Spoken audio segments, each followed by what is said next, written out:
Here I am again with a new series of amazing design tricks to use in Adobe Illustrator 2025.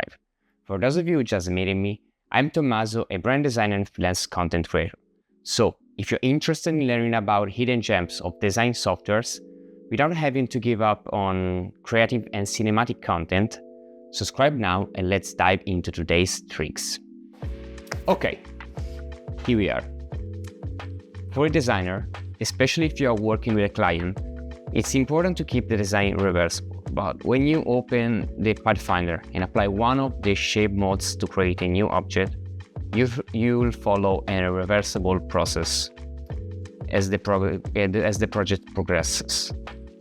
There is a way to avoid this, and I'm going to show you right now.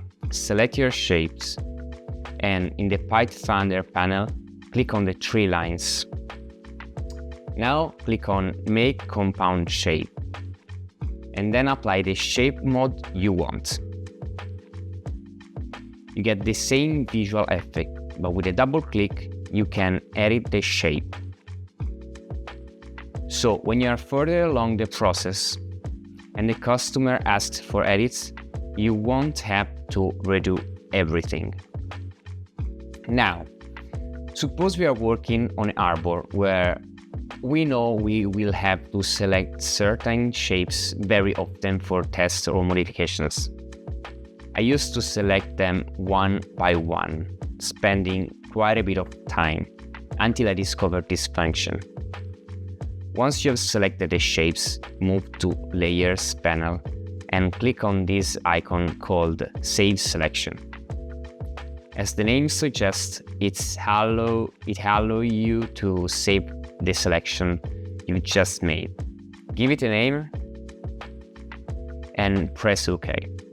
Now, if you want to recall the selection, simply go to Select and click on the selection you created. Super fast and easy. But that's not all.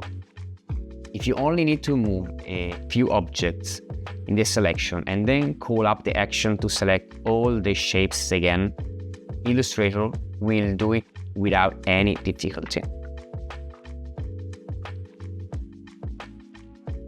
Okay, now I want to tell you about an Illustrator feature that has always been right in front of your eyes, but you have probably never noticed. You can easily select a layer without having to search for hours inside your cluttered and massive Layers panel.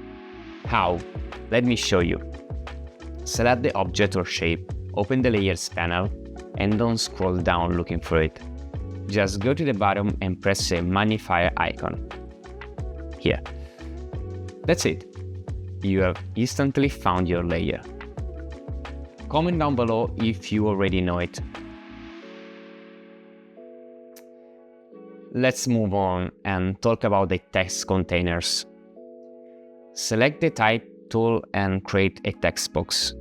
As you already know, if you click and move the squares located on the blue outline, you're going to adjust the container and text. So, how can you make it bigger? There is a way to enlarge and shrink the text without expanding or editing the size from the character panel. Do you see these dots? It allows you to convert the area into point text and back again. When the dot is filled, it means you have an area type. If you double click on it, you'll convert your area into point type, allowing to resize it freely. In this case, as you can see, the dot is empty. After that, with another double click, you can return to the original area type container. Last but not least, an incredible trick that will eliminate your stress every time you have to align two edges.